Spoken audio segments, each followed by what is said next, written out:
Nasa office niya ba si Jake? Nakangiting tanong niya sa receptionist pagkapasok pa lang nila sa loob mismo ng building kung saan matatagpuan opisina ni Jake. Napansin niya pang palihim na nagkatinginan ang dalawang receptionist bago siya hinarap ng mga ito. Ma'am Elena, opo. Hindi naman po umaalis si Sir simula kaninang umaga. Nakangiti nitong sagot sa kanya. Kaagad naman siyang tumango at inakay niya na ang anak niyang si Gianna patungo sa elevator. Naramdaman niya pa ang pagpiksi ni Gianna sa paghawak niyang iyon pero hinayaan niya na. May tantrums nga at hindi niya alam kung bakit. Yaya, ano ang nagyari kay Gianna? Napaaway ba siya sa school? Bakit parang mainit yata ang ulo? Nagtataka niyang tanong kay Yaya. Hindi naman po ma'am. Okay naman po siya kanina. Sagot din naman kaagad ni Yaya sa kanya. Hindi niya mapigilan ang mapailing. Sakto naman na pagdating nila ng elevator, bumukas iyon at bumungad sa kanyang paningin ang ilan sa mga empleyado. Napansin pa nga niyang napatitig sa kanila or napatitig partikular sa kanya ang ilan. Puno ng pagtataka ang pinupukol na pagtitig nito sa kanya. Hindi niya nalang binigyang pansin iyon at pumasok na din sila sa loob ng elevator nang mapansin niyang nakalabas na ang lahat ng empleyado.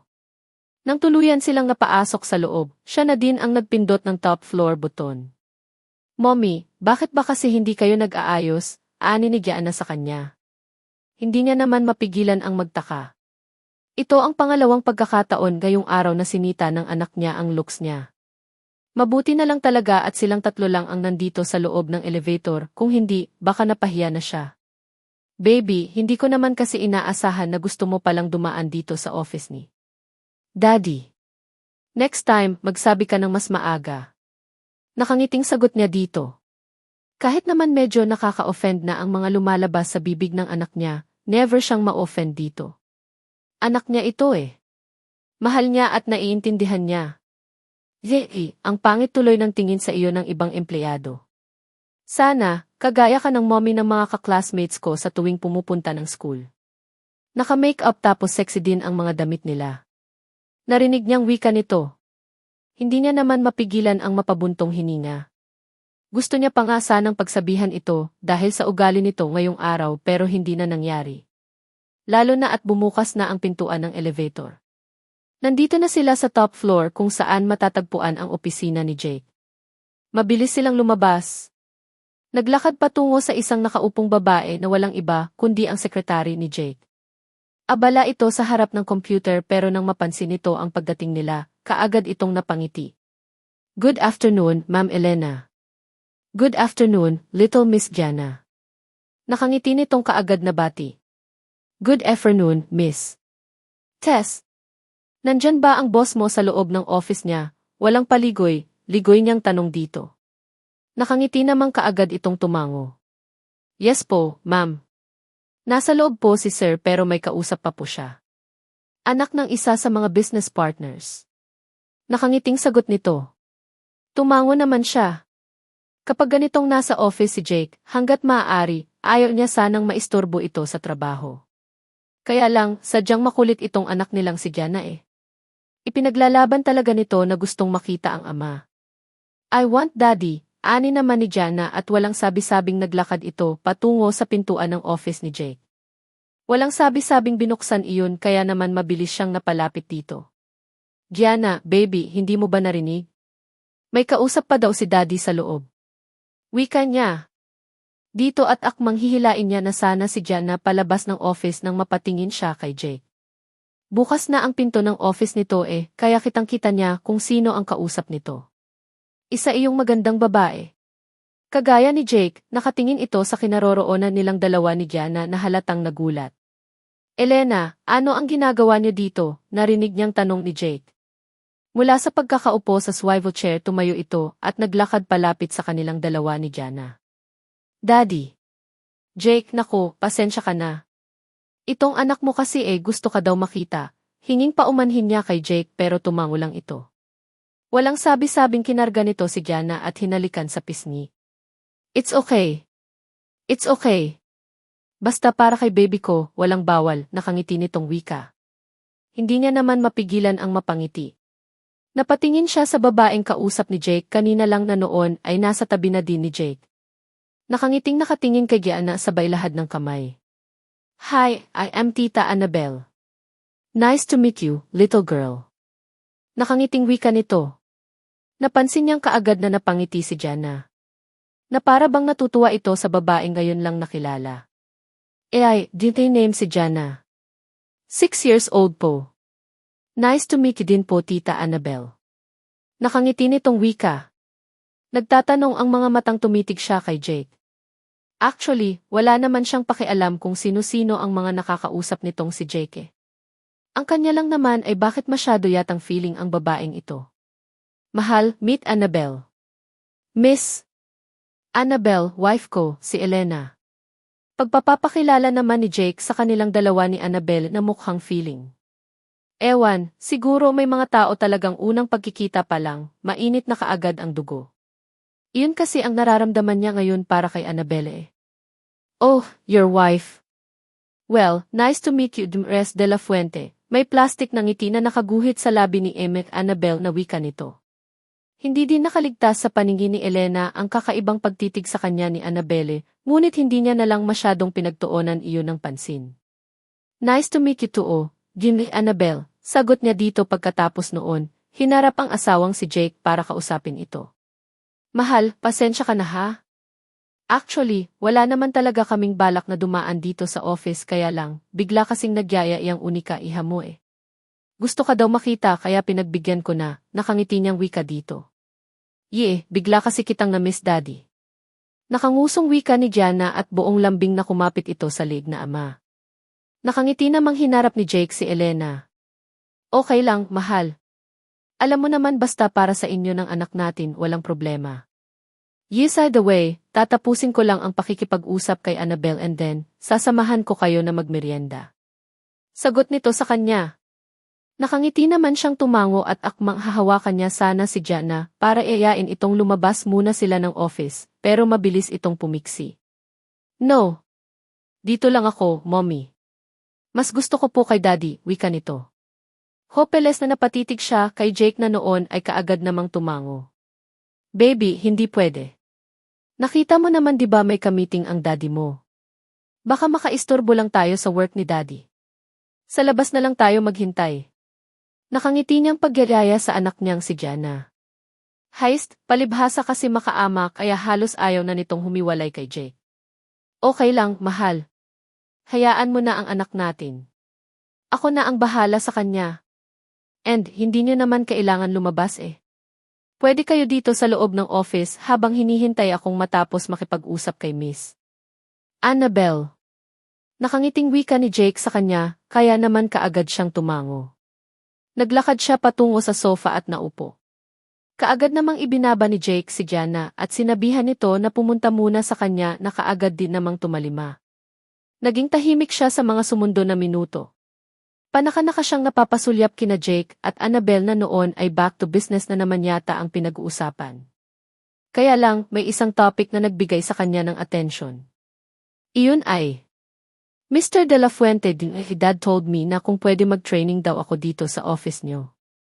You know, I am a fresh graduate and it will be a big honor for me na sa mismong kumpanya mo ako matuto, diba? Isa pa, ito din ang recommendations ni Daddy kaya sana pagbigayan mo ako. Tutal naman, your dad and si Dad ay matagal nang magkakilala at magkaibigan. Nakangiting wika nito kay Jake. Hindi niya naman mapigilan ang mapakunot noon. Bigla din siyang nakaramdam ng pagtutol ng kanyang kalooban. May ganitong mga usapin? Shocks, nakakakabahala yata. Annabelle, bakit dito sa kumpanya? I mean kung sa kumpanya niyo or sa kumpanya namin, wala naman sigurong pagkakaiba, diba? Saka, Mr. De La Fuente, I am sorry to interrupt you but tingin ko kasi mas maganda kung sa kumpanya niyo ako magti-training eh. Alam mo iyon, magkakaroon ako ng sense of responsibility, lalo na at nakatatak sa isipan ko na ibang kumpanya ang papasukan ko. Unlike kung sa sarili naming kumpanya, baka mailang lang ang mga empleyado at imbes na bigyan ako ng trabaho, ituturing lang nila akong parang prinsesa. Nakangiting sagot naman ni Annabelle kay Jake. I think about it, you met Annabelle. Nag-aalala din kasi ako na baka hindi namin maibigay ang ini-expect mong matutunan sa kumpanya namin. You know masyadong busy ang Don't worry, DJ. I can adjust. I mean, flexibly ako pagdating sa mga schedules at pipilitin ko ding ma-meet mo ang expectations mo sa akin. Putol ni Annabel sa sasabihin pa sana ni Jake. Samantalang lalo namang nagkutkot ang kalooban ni Elena sa mga narinig. Feeling niya talaga, may ibang agenda itong si Annabel kung bakit pinilit nitong makipaglapit kay Jake. Imagine, may sariling negosyo ang pamilya tapos ngayon, pinipilit pa nitong sa kumpanya ng mga De La Fuente magtrabaho. Abat kakaiba din ang tupak ng babaeng ito eh. Saka ano daw? DJ? Imbes na Mr. De La Fuente ang itawag nito kay Jake ay naging DJ na. Kiyahe. Kung hindi lang niya iginagalang ang asawa niya pagdating sa trabaho nito, baka kanina pa siya sumabat eh. I am sorry, dear Annabel. Let me think first tapos babalikan kita, nakangiting sagot naman ni Jake dito. Hindi naman mapigilan ni Elena na makaramdam ng kapanatagan ng kalooban. At least, mukhang hindi yata papayag si Jake, diba?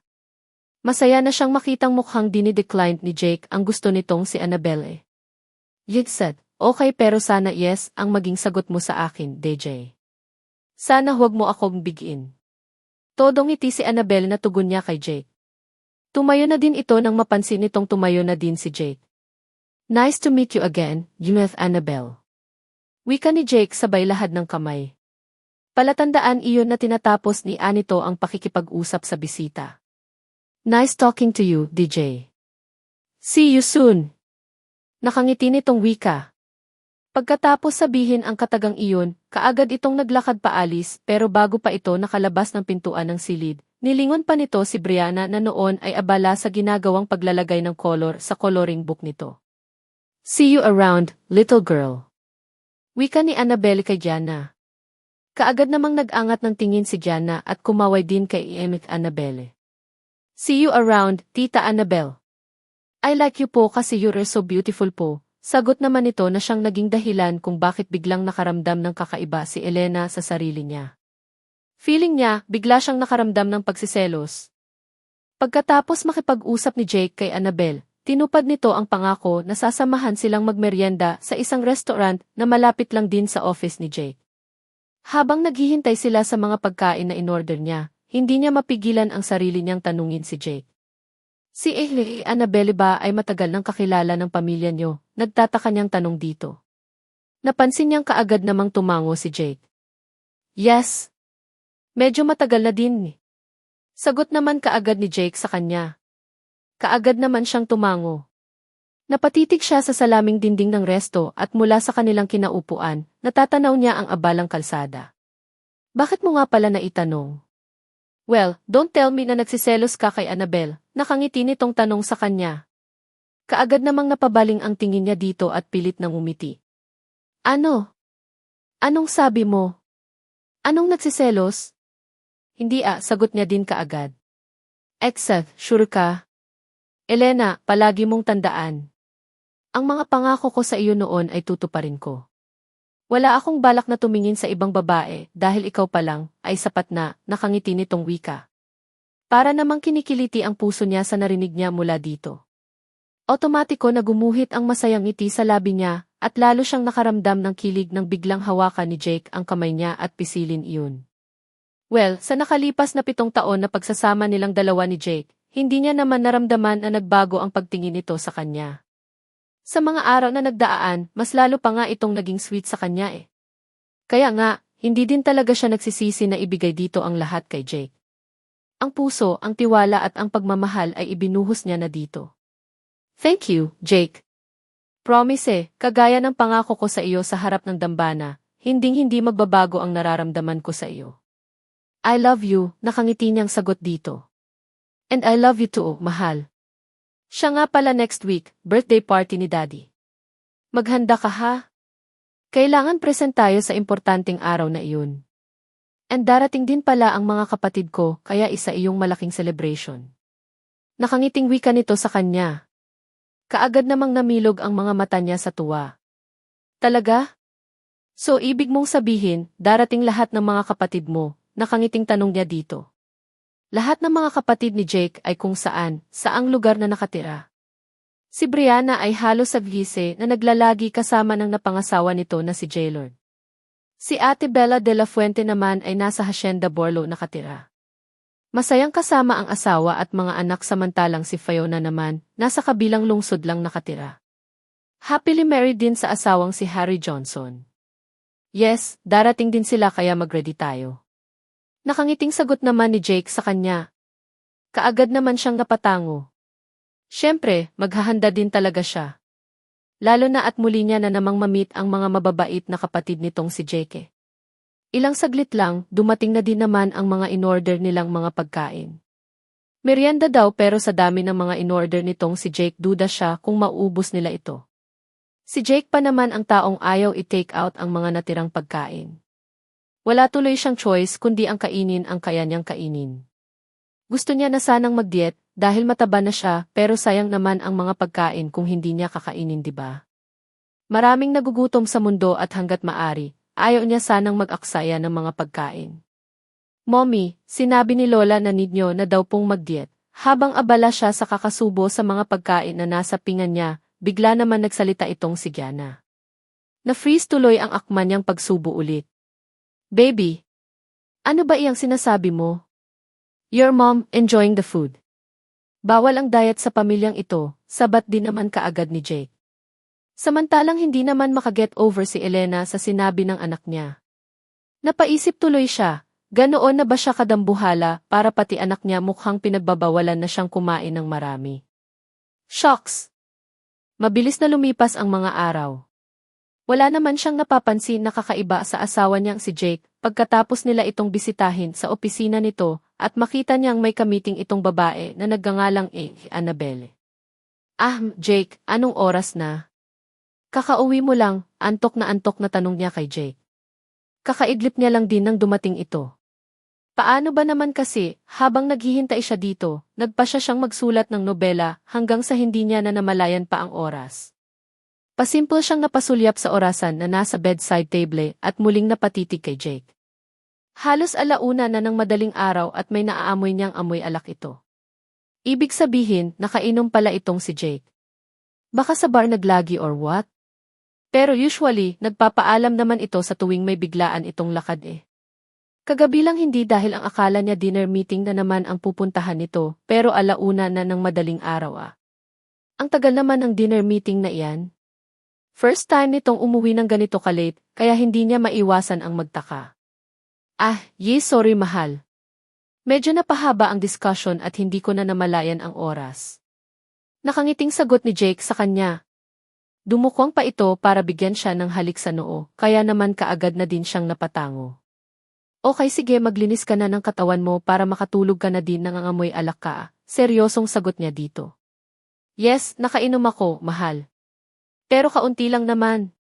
Hindi naman ako lasing. Sagot nito at pagkatapos nitong sabihin ang katagang iyon, mabilis na itong naglakad papasok ng banyo. Liling-iling na nasundan niya na lang ito ng tingin. Pagkapasok ni Jake sa loob ng banyo, muli siyang bumalik sa pagtulog. Naalimpungatan niya na lang na may mainit ng palad ang humahaplos sa kanyang katawan. Hindi pala humahaplos dahil nasa isa sa mga bundok niya na ang bibig nito at parang isang uhaw na sangol na dumedede ito. Jake, mahina niyang usal. Yes, alam niya namang si Jake lang ang makakagawa ng ganitong klaseng moves. Ang asawa niyang si Jake. Mahal, I miss you. Pwede ba? Narinig niyang daing nito at muling ibinalik ang patuloy na pagsipsip sa kanyang pasas na pink habang ang isa nitong kamay ay patuloy sa paghaplos sa kanyang kabilang bundok. Hindi niya naman mapigilan ang mapaliad sa sarap. 7 taon na silang nagsasama ni Jake, pero pagdating sa kama, wala pa rin itong ipinagbago. Mapusok pa rin at sagana pa rin naman sila sa paglalaro ng apoy sa isa't isa. Akala ko ba nakainom ka? Hindi ka pa ba pagod? Tanong niya dito pero hindi na niya napigilan pa ang mapaungol nang maramdaman niya ang isa nitong kamay na humahaplos na sa isa sa kanyang hiwa. Grabe, ang galing talaga nitong asawa niya. Ngayon lang din niya napagtanto na wala na pala siyang damit sa buo niyang katawan. Nabalatan na hubaran na pala siya ni Jake at ang asawa niya ay hubot-hubad na din.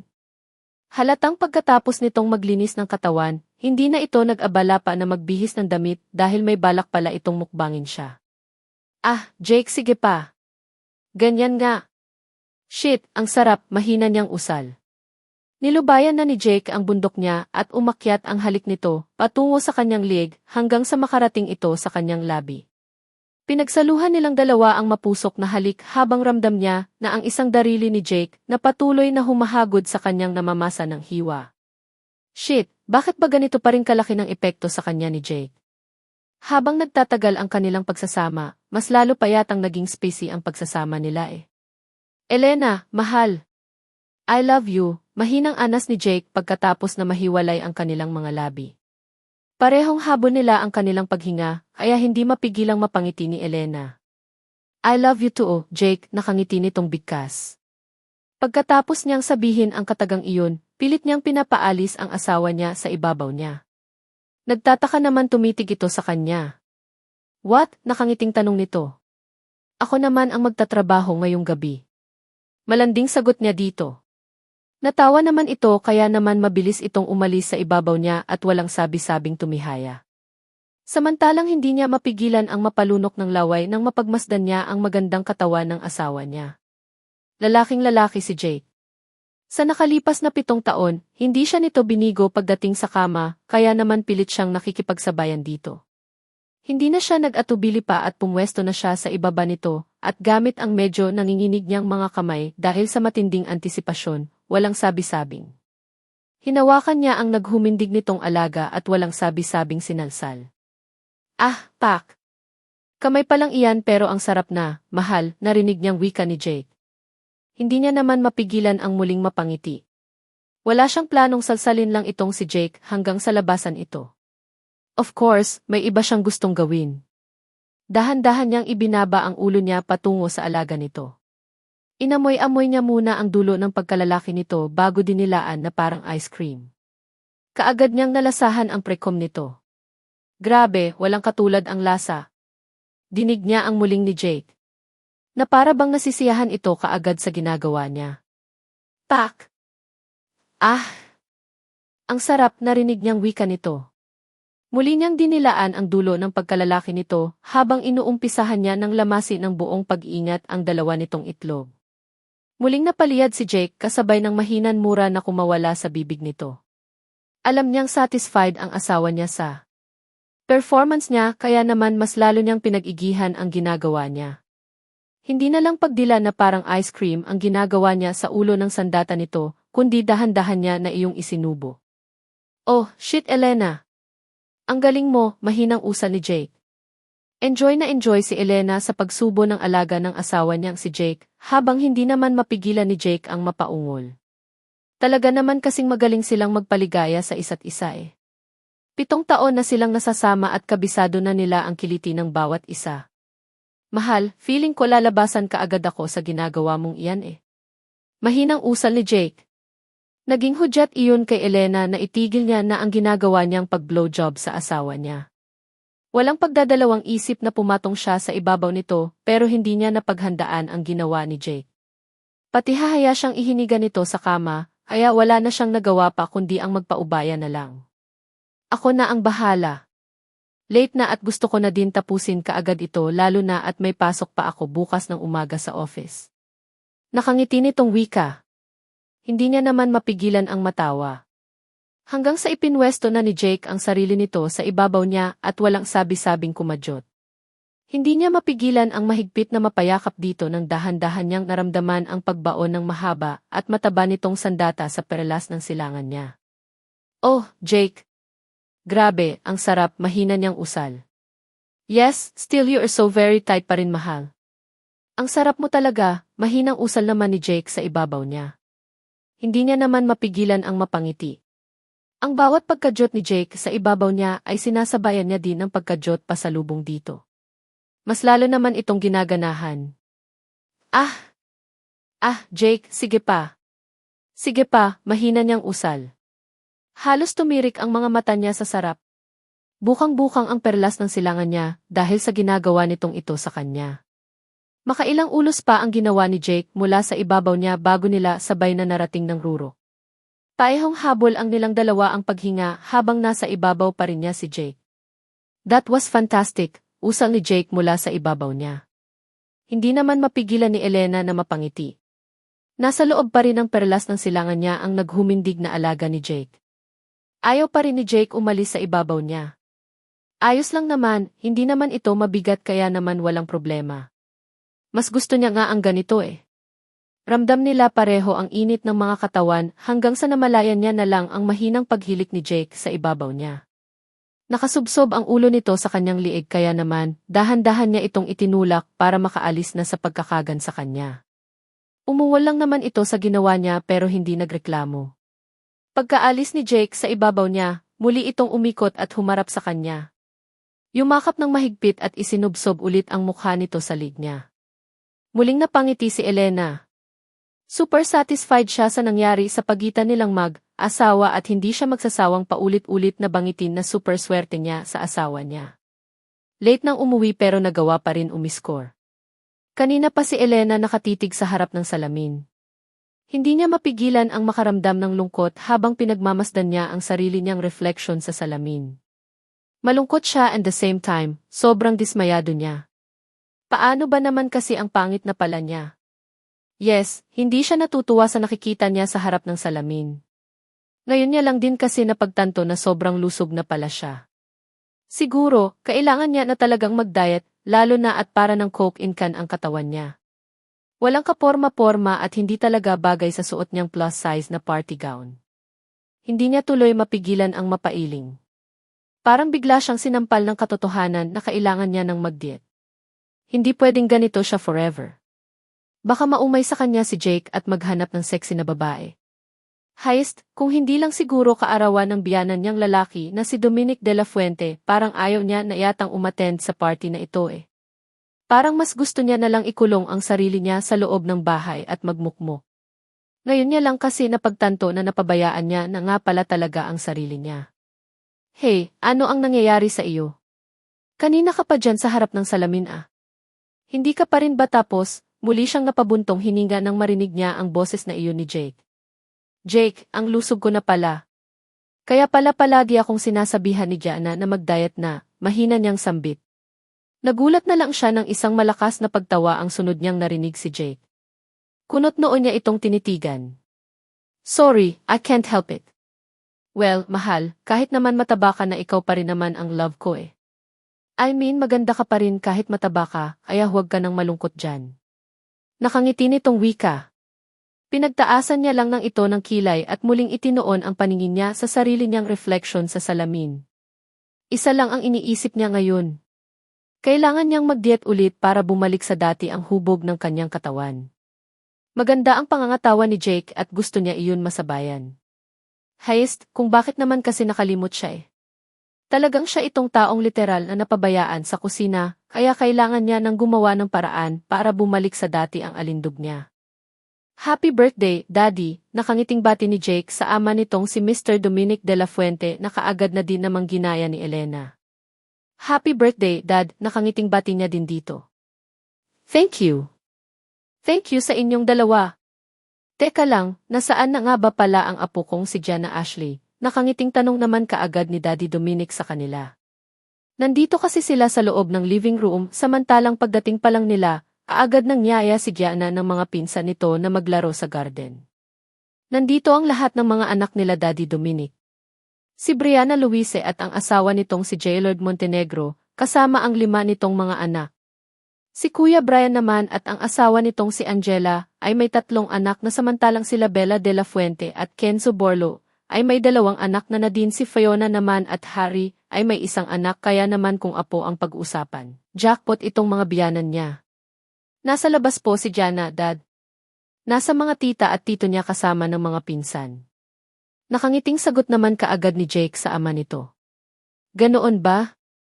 Naku, this is a memorable birthday celebration for your daddy at sa wakas, nakumpleto din tayo. Dapat i-enjoy nyo lang ha? Lalo ka na, Elena. Nakangiting wika ni Mommy Trexie.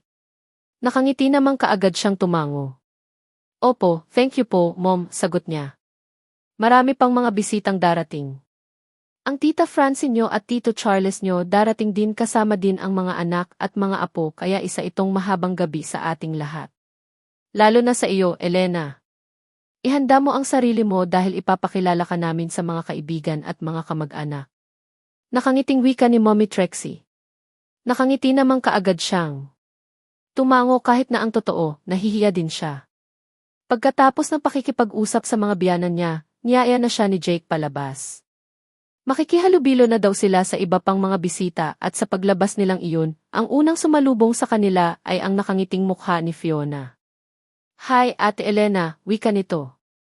Nakipagbeso ito sa kanya na kaagad niya din namang pinaunlakan. Mabait si Fiona at sa lahat ng mga kapatid ni Jake, si Fiona din ang pinakaunang nag-welcome sa kanya sa pamilya de la Fuente. So, kumusta ka na? I mean, mukhang magaling mag-alaga ang kapatid ko ah. I'm so happy sa inyong dalawa ni Kuya. At least, masaya na ako para kay Kuya DJ simula noong natagpuan niya ang forever niya. Nakangiti nitong wika sabay hila sa kanya, patungo sa iba pang kapatid nito. Napatingin pa siya kay Jake pero tanging masayang ngiti lang ang ibinigay nito sa kanya sabay tango. Go with her. Susunod ako. Wika nito sa kanya. Wala na siyang nagawa pa kundi ang magpasyanod na lang. Alangan namang bubuntot siya dito kay Jake kahit saan ito magpunta. Medyo nakakahiya yata iyon. Dinala siya ni Fiona sa table kung saan nakaupo ang dalawa nitong mga kapatid na babae na sila Ate Brianna Luis at Ate Bella. Nasa tabi din ng mga ito si maganda at sexy na si Angela na asawa naman ni Kuya Brian. Nang mapansin ng mga ito ang presensya niya, kaagad na nagsitayuan para makapagbeso-beso sa kanya na siyang sobrang nakakataba ng puso. Ramdam niya talaga ang pagtanggap ng pamilyang ito sa kanya na labis niyang ipinagpasalamat. Hi, Elena! I'm so happy to see you again. Nakangiting wika ni Ate Brianna na sinundan naman nila Ate Angela at Ate Bella. Nakakatuwa ang mga ito dahil halata talaga ang kabaitan sa mga hitsura ng mga ito. Ay! Kumusta kayong lahat? Ikinagagalak kong makita kayo ulit, nakangiti niya ding bigkas. Pagkatapos ng medyo mahaba-habang batian, sabay-sabay na din silang naupo sa kani-kanilang mga upuan. So, kumusta kayo ng kapatid ko? Grabe, sobrang bilis ng panahon. Noon, ako pa lang ang may asawa tapos ngayon, lahat kaming magkakapatid may asawa na, nakangiting wika ni Ate Brianna. Aware siya sa love story nitong si Ate Brianna. Kung masalimuot ang pinagdaanan ng buhay niya, mas masalimuot ang kay Ate Brianna. Bata pa lang daw ito nakidnap ng mga yaya tapos lumaki sa ibang poder. Dalaga na si Ate Brianna nang makabalik sa pamilya de la Fuente. Naku, okay lang naman kami. Mabait si Jake at kita naman iyon sa katawan ko. Pabiro niya ding sagot kay Ate Brianna. Tawanan silang lahat dahil sa naging sagot niyang iyon. Habang nagtatagal na nag-uusap sila, mas lalong naging palagay ang loob niya sa mga ito. Grabe, ang gaan nilang kausap. Parang ayaw niya na tuloy matapos naggabing ito. Ilang saglit lang, nag-umpisa na din naman ang program. Of course, kitang-kita ang tuwa sa mga mata ng birthday celebrant na si Daddy Dominic. Kumpleto kasi ang mga anak at mga asa-asawa ng mga anak nito at habang nag-speech ito, paulit-ulit nitong sinasabi na masaya daw ito sa mga nangyari sa buhay nito.